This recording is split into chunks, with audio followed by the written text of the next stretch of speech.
Hello, everyone. Today, I want to talk about my daily routine.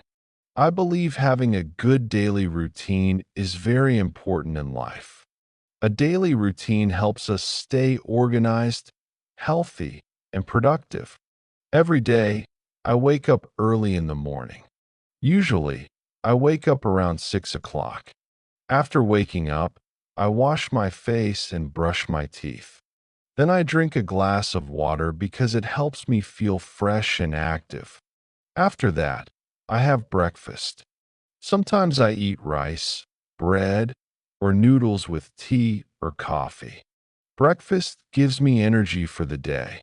In the morning, I usually study English or do my daily work. I try to practice English every day because I want to improve my speaking skills and become more confident.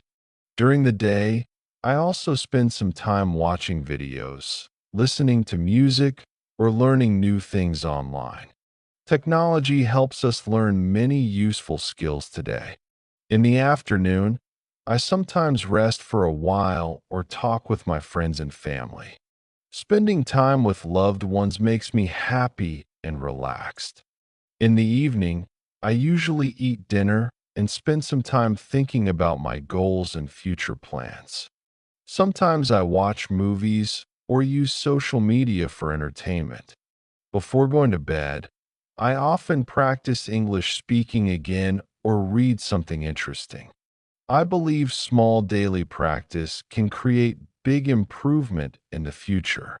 Finally, I go to sleep around 10 or 11 o'clock because good sleep is important for health and energy. This is my daily routine. Thank you for listening.